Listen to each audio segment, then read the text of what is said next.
दोस्तों, तो कैसे हम सॉल्व करने वाले हैं class 8th mathematics paper Hindi medium. कि अगर आप क्लास हिंदी मीडियम के स्टूडेंट हो और मैथ्स का पेपर आपको सॉल्व करना है तो ये आपके लिए बेस्ट पेपर है जिससे आप सॉल्व करके अच्छे मार्क्स स्कोर कर सकते हो। इसका हम पार्ट 1 ऑलरेडी बना चुके हैं जिसमें हमने शुरू के क्वेश्चंस को डिस्कस किया था। आज हम करने वाले हैं क्वेश्चन 4 के बाद के सारे क्वेश्चन। इसको आप इजीली सॉल्व कर सकते हो और कैसे सॉल्व करना है वो भी हम सीखेंगे काफ़ी इजी मेथड्स के साथ। तो पहला क्वेश्चन क्या बोलता है हमसे, 5x plus 9 is equal to 4 का हल ज्ञात कीजिए। तो 5x प्लस 9, ठीक है, पहले लिख लेते हैं 5x plus 9 is equal to 4। ये क्वेश्चन है आपके पास, इसको आपको हल करना है। तो हल करने का सिंपल मेथड आपको बताऊंगा मैं कैसे हल करते हैं। जो भी अचर होते हैं उसको हम एक तरफ भेज देते हैं और जब वो अपने जगह चेंज करते हैं तो वो अपने साइन भी चेंज करते हैं, ठीक है। वो अपने साइन भी चेंज कर देंगे, यानी कि प्लस का होगा तो माइनस बन जाएगा, माइनस का होगा तो प्लस बन जाता है। तो वैसे यहाँ पर ये 5x रहेगा इज इक्वल टू कितना हो जाएगा, 9 से पूछ के माइनस का हो जाएगा 4 माइनस 9। 4 माइनस 9 कितना होता है, 5 होता है। बड़ा कौन है 9, तो क्या आएगा -5। तो हो जाएगा ये 5x इज इक्वल टू -5। तो x ऐसी रहेगा, -5 ऐसी रहेगा, 5 जाएगा अपॉन में, तो -5/5 आएगा, 5 से 5 कटेगा तो कितना आएगा, x इज इक्वल टू -1। तो ये हमने क्या कर दिया, इसका हल निकाल दिया है। इसके बाद है फोर्थ क्वेश्चन का फर्स्ट पार्ट था, ये हम सेकंड पार्ट करेंगे। तो इसका सेकंड पार्ट कहता है हमसे कि एक समबहुभुज की कितनी भुजाएं होंगी यदि एक बाह्य कोण की माप कितनी हो, 24 हो। तो 24 होने पर क्या होती है, ठीक है। तो बाह्य कोण का फॉर्मूला क्या होता है, तो बाह्य कोण का फॉर्मूला होता है, क्या होता है, 360/n।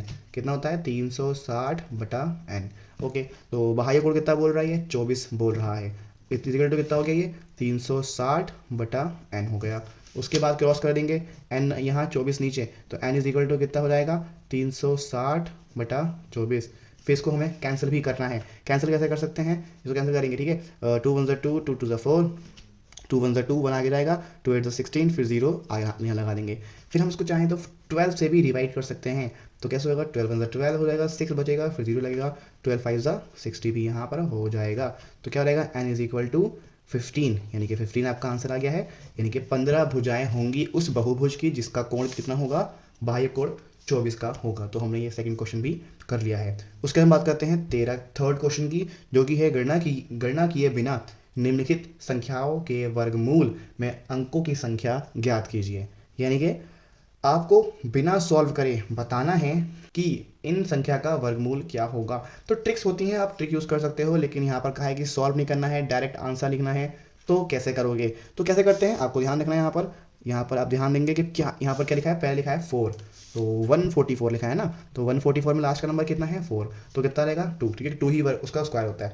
तो हमें यहाँ मिल गया कितना, 2। अब हमें ये देखना होगा कि किस के रूट के पास में है, यानी कि 100 का रूट कितना होता है, 10 होता है, ठीक है ना। अगर मैं 100 की रूट की बात करता हूँ तो कितना आता है आपका, 10 आता है। और 20, यानी कि 20 का स्क्वायर कितना होता है, 400 होता है। तो यानी कि मुझे पता है कि ये 10 और 20 के बीच में होना चाहिए, क्योंकि ये 100 और 400 के बीच में है। लेकिन अब आपको ध्यान देना है किसके क्लोज है, 400 के क्लोज है या 100 के क्लोज है। ये मुझे समझाने में आपको टाइम लग रहा है, लेकिन आप जब खुद करोगे तो आप जल्दी कर पाओगे, ठीक है ना। तो आपको ऑलरेडी दिख रहा है कि किसके 144 किसके क्लोज है, 400 के क्लोज है या 100 के क्लोज है। तो ऑब्वियसली यहाँ पर ये 100 के क्लोज है। तो आंसर कितना आएगा, 10, यानी कि 10 का हम यहाँ पर लेंगे 1। तो बिना सॉल्व करे हमने आंसर बता दिया है कि इसका आंसर होगा कितना, 12 होगा। अगर आपको ये नहीं हो रहा है तो क्या करेंगे, आप कहीं रफ में सॉल्व कर लेंगे और डायरेक्ट आंसर लिख कर आ लेंगे, ऐसा भी हम कर सकते हैं। उसके बाद बात करते हैं बी पार्ट। तो बी पार्ट क्या बोलता है, 25600। तो पहला काम, जब भी हम रूट निकालते हैं तो रूट जब भी निकालते हैं तो 2 जीरो का 1 जीरो हो जाता है, आपको याद रखना है। तो 2 जीरो है तो इसका 1 जीरो आ गया। फिर कितना बचा है, 256। 256 किसका रूट होता है, आपको ये याद भी होना चाहिए। 256 का हम पहले 6 लेते हैं। 6 किसका स्क्वायर हो सकता है, 6 किसके स्क्वायर में आता है, वो आता है 6 के स्क्वायर में आता है, ठीक है। फिर 256 लिखा है। अब आप फिर से वो चेक करो, 100 है और 400 है, उसके बाद 6 आ रहा है और लिखा है 25, तो हम यहाँ पर लिख सकते हैं 160। तो आपने बिना सॉल्व करे इसकी गणना कर दी है। नेक्स्ट क्वेश्चन की हम बात करते हैं। नेक्स्ट क्वेश्चन है कि नेक्स्ट क्वेश्चन की हम बात करते हैं। तो नेक्स्ट क्वेश्चन है, एक सिक्के को एक बार उछालने पर संभव परिणाम क्या होंगे। तो संभव परिणाम क्या हो सकते हैं, या तो आपका हेड आएगा या फिर टेल आएगा। दो परिणाम हो सकते हैं, ठीक है। तो आप लिखेंगे 2 परिणाम हो सकते हैं, कौन कौन से, 2 परिणाम हो सकते हैं कौन कौन से। एक होगा आपका चित और एक होगा पट। हिंदी में चिट और पट बोलते हैं। तो 2 परिणाम होंगे, कौन कौन से, चित और पट। ओके। उसके बाद नेक्स्ट क्वेश्चन है यहाँ पर, वो है 3.5 इंटू 10⁻³ को सामान्य रूप में लिखना है, यानी कि आपको इसको पावर हटाकर यहाँ पर आपको लिखना कैसा है, आपको नॉर्मली लिखना होगा। तो कैसे लिख सकते हैं उसको हम देख लेते हैं जल्दी से। तो क्वेश्चन हमसे कहता है, फिफ्थ क्वेश्चन है 3.5 इंटू 10⁻³ को आपको सामान्य फॉर्म में लिखना है। कितने जीरो हैं, 3 जीरो हैं, यानी कि 3 पावर लगी है तो 3 जीरो हो गए। तो 3.5 इंटू 10⁻100 लिख सकते हैं। 1000 आ गया यहाँ पर, जब 3 को करोगे 1000 से मल्टीप्लाई तो कितना आएगा, 3000 हो जाएगा। तो हम लिख देंगे 3000, लेकिन 5 भी तो लिखा है तो ये रहेगा 3500। तो ये आपका आंसर हो जाएगा। इन शॉर्ट 3 नंबर लगा देंगे हम 3 के बाद, तो ये आपका आंसर हो जाएगा। उसके बाद हम यहाँ पर लिखते हैं नेक्स्ट क्वेश्चन के बारे में। तो नेक्स्ट क्वेश्चन कहता है हमसे, निम्नलिखित प्रश्नों के हल लिखिए। आपको ये क्वेश्चन दे रखे हैं, इसको सॉल्व करना है। ये एक रैखिक समीकरण है, इसको हम सॉल्व करेंगे और इसके आपको मार्क्स कितने मिलेंगे। फिफ्थ क्वेश्चन है, 4 मार्क्स का एक क्वेश्चन है, ठीक है, ये 4 मार्क्स का क्वेश्चन है तो काफ़ी ध्यान से आपको करना है इसको। तो क्या है, 3t - 3 = 5 2t + 1। इसको हम सॉल्व करेंगे तो पहले इसको हम अंदर मल्टीप्लाई कर देते हैं। तो ये हो जाएगा 3t - 3 3 = 9 = ये होगा इससे मल्टीप्लाई 10t, फिर ये इससे मल्टीप्लाई होगा +5। उसके बाद 3t ऐसे ही रहेगा, हम 10t को इस तरह भेज देंगे, ये हो जाएगा -10t = 5 अपनी जगह पर रहेगा। उसके बाद 9 यहाँ पहुँच के प्लस का हो जाएगा, कितना रहेगा +9, 10 - 3 कितना हो जाएगा ये -70 = 9 और 4 कितना रहेगा 14, 7 इधर जाएगा अपॉन में, तो t = कितना रहेगा ये 14 अपॉन -7, 7 × 7 7 × 2 = 14, कितना हो गया t = -2। ये हमने हल कर दिया, आपको उसके 4 नंबर मिलेंगे आराम से, ठीक है। अब हम करते हैं नेक्स्ट क्वेश्चन। इसके बाद नेक्स्ट क्वेश्चन कहता है हमसे कि 1024 का वर्गमूल ज्ञात कीजिए। तो 1024 का वर्गमूल कैसा होता है वो हम कर लेते हैं।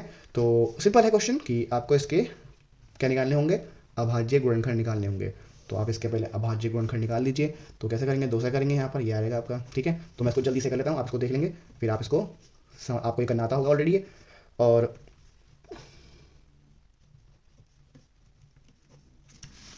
अगर आपको नहीं आता है तो आप इसको सीख सकते हैं, सिंपल है, आपको सीखना चाहिए क्योंकि आप अब क्लास 8th में हैं तो आपको ये अभाज्य गुणनखंड निकालना जरूर आना चाहिए। अब यहाँ से हमें जोड़े लेने हैं, ठीक है। पहले नोट कर लेते हैं कितने हैं, कितनी बार है गिनो, 1 2 3 4 5 6 7 8 9 10 10 बार है। तो 10 बार लिख दो उसको ऐसा करके, 1 2 3 4 5 6 7 8 9 और ये 10। अब इसको जोड़े बनाओ, 1 2 3 4 5 जोड़े बन गए। इनमें से अलग कर लो, 2 अलग करा, 2 इसका 2 इसका 2 और इसका 2, और इन सबको कर देंगे हम मल्टीप्लाई, 2 दूनी 4 4 दूनी 8 8 दूनी 16 16 दूनी 32। तो आपका आंसर कितना आएगा 32, यानी कि 1024 का जब आप क्या निकालोगे, रूट निकालोगे तो 32 आएगा, ठीक हो गया। तो ये हमने क्वेश्चन सॉल्व कर दिया, इस तरीके से होगा। होप आपको समझ में आया होगा। नेक्स्ट क्वेश्चन करते हैं हम थर्ड क्वेश्चन। तो थर्ड क्वेश्चन हमसे कहता है 5 पावर m / 5 पावर -3 = 5 पावर 5 हो तो m का मान ज्ञात कीजिए। तो सॉल्व करेंगे इसको हम जल्दी से, काफ़ी ये भी इजी क्वेश्चन है। तो कैसे सॉल्व करते हैं, 5m / 5 -3 = 5 पावर 5। फिर हम इसको इस तरीके से भी लिख सकते हैं, और जब पावर डिवाइड में होती है तो उसको हम माइनस कर देते हैं। आपस में कोई रूल याद होना चाहिए कि अगर पावर क्या होती हैं, एक ऊपर होती है और एक डिनोमिनेटर में होती है, तो हम पावर क्या कर देते हैं, माइनस कर देते हैं। तो ये हो जाएगा 5m - 3 = 5 5। अब आपको ध्यान देना है कि पावर माइनस करनी है, तो ये तो ऑलरेडी माइनस में है, तो माइनस माइनस क्या हो जाएगा प्लस। तो 5m + 3 = 5 पावर 5। अब हम यहाँ करेंगे तुलना करेंगे। तुलना क्यों करेंगे, क्योंकि ये नीचे 5 है, ये 5 है, इसको बोलेंगे बेस, बेस सेम है इसके, तो क्या होंगे, घाते इसकी कंपेयर हो जाएंगे, तुलना हो जाएगी। तुलना करने पर, इसकी तुलना करने पर, घातों की तुलना करने पर, तो ये हो जाएगा m + 3 = 5, ठीक है ना। सिर्फ हमने घात घात की तुलना कर ली है। अब इस 3 को यहाँ भेज देंगे, तो ये m = कितना हो जाएगा 5 - 3, यानी कि m की वैल्यू आपको मिल जाएगी 2। इस तरीके से हम सॉल्व कर सकते हैं, काफ़ी ईजी क्वेश्चन हो गया ये। अब हम नेक्स्ट क्वेश्चन की बात करते हैं। वो क्वेश्चन है, आयत और समांतर चतुर्भुज के समान गुणों को लिखिए। आपको इसके समान गुण लिखने हैं। तो समान गुण क्या होते हैं, मतलब ए से गुण जो कॉमन है। तो पहली चीज़, आयत के और समांतर चतुर्भुज की आमने सामने की भुजाएं बराबर होती हैं। पहली चीज़ हो गई कि आमने सामने की सारी भुजाएं बराबर होती हैं। उसके बाद दूसरी बात जो बराबर होती है इसके अंदर, वो क्या चीज़ है कि इन दोनों की 4 भुजाएं होती हैं। और तीसरी बात क्या होती है कि इन दोनों के विकर्ण एक दूसरे को समद्विभाजित करते हैं, यानी कि समान भागों में बांटते हैं, और इनके विकर्ण जो होते हैं एक दूसरे पर लंबवत भी होते हैं, यानी कि 90 डिग्री का कोण बनाते हैं। ठीक है, तो ये क्या होगा, इसके समान गुण हो गए जो दोनों में कॉमन होते हैं, एक आयत और एक समांतर चतुर्भुज में। उसके बाद बात करते हैं नेक्स्ट क्वेश्चन की, जो कि है दिखाइए कि संख्या 6, 8 और 10 पाइथागोरस त्रिक हैं। ये पाइथागोरस थ्योरम इस पर सेटिस्फाई होती है। और तो कैसे प्रूव कर सकते हो उसके हम देखते हैं। तो क्या करना है आपको, पहले आपको जो इनमें छोटी भुजाएं हैं यानी कि 6 और 8 उसका स्क्वायर करके जोड़ देना है। दोनों को पहले स्क्वायर करो, फिर पहले 6 का स्क्वायर करो, फिर 8 का स्क्वायर करो, इज इक्वल टू कितना हो जाएगा 36 + 64, जोड़ के कितना आएगा 100 आएगा। उसके बाद हमें जो इसकी सबसे बड़ी भुजा है उसका स्क्वायर करना है। ठीक है, ये क्या हो गया, ये हो गया छोटी भुजाओं के वर्गों का योग। ठीक है, वर्गों का योग। अब हम निकालेंगे बड़ी भुजा, बड़ी भुजा का वर्ग क्या हो जाएगा, वो हो जाएगा 100 स्क्वायर यानी कि 100। तो सेम आया है, लिख देंगे तो अतः ये है पाइथागोरस त्रिक है। ठीक हो गया। इसके बाद हमने बात करते हैं नेक्स्ट क्वेश्चन की, तो जो है 6 क्वेश्चन, और ये एक क्वेश्चन है 5 मार्क्स का। पहला क्वेश्चन है कि बताइए कि कैसे निम्न आकृति एक समलंब है और इसकी कौन सी दो भुजाएं समांतर हैं। तो आपको बताना है कि ये डायग्राम कैसे एक समलंब है और किसकी दो कौन सी भुजाएं समांतर हैं। तो पहली चीज़, समलंब वो होता है जिसकी दो भुजाएं समांतर होती हैं और दो भुजाएं समांतर नहीं होती हैं। ये बताना है कि कैसे ये आकृति एक समलंब है। अब समलंब क्यों है, क्योंकि इसके दो एक तरफ के कोणों का योग कितना है 180 होगा।